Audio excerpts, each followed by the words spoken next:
Let's talk about everyone's favorite element of Genshin Impact, the gacha system.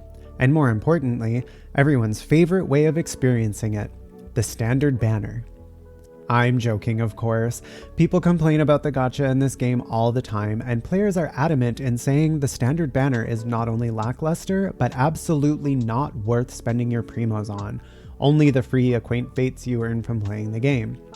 And let's face it, the standard banner is stale, and has been for a long time. I haven't even been playing as long as a lot of people, and I know this.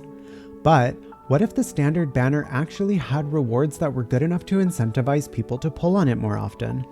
Before I get started, I just want to make it clear that these are just my opinions and ideas that I have that I think would make the standard banner better from both a player and business perspective. It has nothing to do with how I feel about certain characters, so please don't get mad if I think your main should be in the standard banner instead of having their own. I just think it's time for some long-awaited changes. I'm not going to include every little thing I think should be changed, but a few major things that could be a good starting point. That being said, let's get into it. As it stands currently, the standard banner has 5 permanent 5-star characters: Mona, Jean, Diluc, Keqing, and Qiqi, as well as 10 5-star weapons: Amos Bow, Skyward Harp, Lost Prayer to the Sacred Winds, Skyward Atlas, Skyward Pride, Wolf's Gravestone, the Primordial Jadewing Spear, Skyward Spine, Aquila Favonia, and the Skyward Blade. And this pool has not changed for a long time. People who have been playing since launch or shortly thereafter have C12 Qiqi by now, and multiple copies of most if not all of the 5-star weapons. The standard banner is also the only way you can attain constellations of the starter characters Kaya, Lisa, and Amber, aside from when they appear in Paimon's bargains, and even then the odds of getting them are quite low as they're mixed in with all the other 4-star characters and weapons. So, unless you're a die-hard Kaya main, you probably don't have much of a reason to want to pull on the standard banner, aside from using the previously mentioned free fates that you can't use on the limited banner anyway. The characters and weapons you get from the standard banner, particularly the 4-stars, are of course great for lower level players as they're trying to grow their account, especially free-to-play players as again, the fates are free. And eventually you will land a character and or weapon, but when you do get a 5-star, it could be a character or weapon, so you never really know what you're gonna get. And eventually, the standard banner is going to feel like a shitty consolation prize for players who already have a decent roster, or who just can't roll on the limited banner. Another thing is that even though the fates players receive for the standard banner are free, we really don't get a whole lot of them. I've been playing since February of this year, during Zhongli's rerun in the second half of 2.4, and I have actually spent primos on the standard banner. Not a lot, but a handful of times I've been pretty close to getting the guaranteed 4-star at 10 pulls, so threw some in.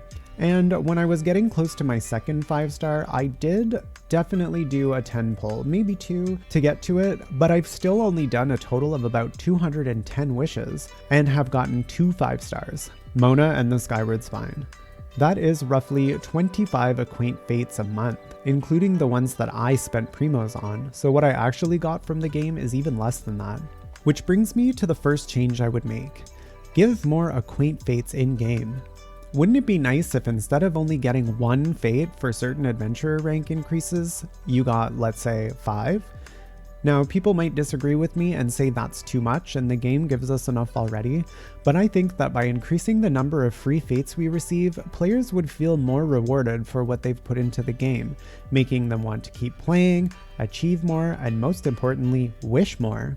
With the amount of fates I've received from the game alone, it's been enough for about 2 10 pulls a month, and only on the standard banner. I don't think it would be game breaking if that was increased just enough to be able to do, let's say, a 10 pull every week. Another thing I would change is to have the pity from the beginner's wish banner carry over to the standard banner. When I first started playing, I looked into the banners, and whether or not to wish on the beginner's banner was a topic that divided the internet. I'm probably going to make a separate video talking about the beginner's banner in more depth, but I think that by just having the wishes on it count toward the standard banner would not only give everyone a reason to roll on the beginner's banner, but it would eliminate the debate on whether or not it would be a waste. The extra 4 fates you're saving would then also feel like an actual reward, and allowing you to start accumulating pity on the standard banner by only 20 wishes is not going to lose Hoyoverse any money, let's be real. That being said, it's no secret that the vast majority of money the game makes is due to the limited banners. Again, unless a die-hard Kaya main is emptying their wallet into the standard banner for a C6, nobody has a reason to buy Primos to spend on it specifically. As I said earlier, the pool of 5 stars hasn't changed since the beginning of the game, and with more and more characters being added, and especially with the release of Sumeru being right around the corner, bringing even more new characters with it, I think it's time some of the current 5-star characters made their way into the standard banner. Of the current 5 permanent 5 stars, 3 are from Mondstadt and 2 are from Liyue. There are no characters currently from Inazuma on the standard banner, and although Inazuma is the most recent area in the game, it certainly isn't new anymore, and once Sumeru is released, it will be considered old content. So, who would I add to the standard banner, and why? First and foremost, Childe. He's been in the game for quite a while now and has already had several reruns.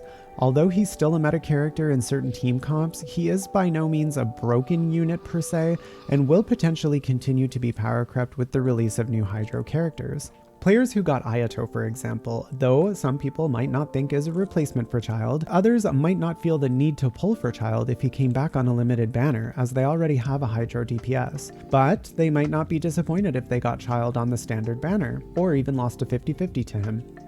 Next, with the exception of Venti, I would put all of the Mondstadt 5-star characters into the standard banner.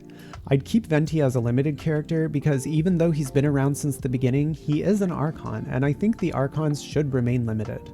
But Klee, Albedo, and Eula, although having their followings, as time goes by and new characters are introduced, I feel like players might be more likely to skip them on limited banners in favor of future characters. The only character from Liyue I would put into the standard banner right now is Shenhe. Yelan just came out, so she's going to remain limited for a while, and Ganyu, Xiao, and Hu Tao are incredibly sought after units, so as much as it might be nice for them to be more attainable, I don't think it would make a lot of sense, at least not yet. Shenhe, though, is a pretty niche support that not everyone might feel is absolutely necessary for their account, but could be a potentially nice bonus if they got her on the standard banner. She's also not the worst character to lose a 50-50 to. And the lucky candidate I choose to champion the entry of Inazuman characters to the standard banner is Yoimiya. Now this might be controversial, and Yoimiya mains might be screaming that she deserves her own banner forever and ever, but I don't think Yoimiya should be in the standard banner because she doesn't necessarily deserve her own. I just think that of the current characters from Inazuma, she makes the most sense to be added.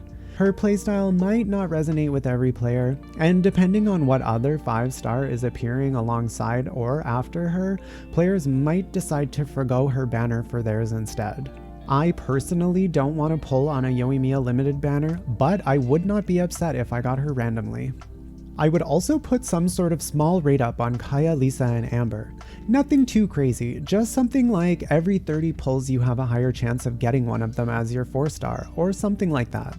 Just a little extra chance since they can never be rated up on a limited banner, when all the other 4-stars, including Xiangling and Barbara, whom you also get for free, can be.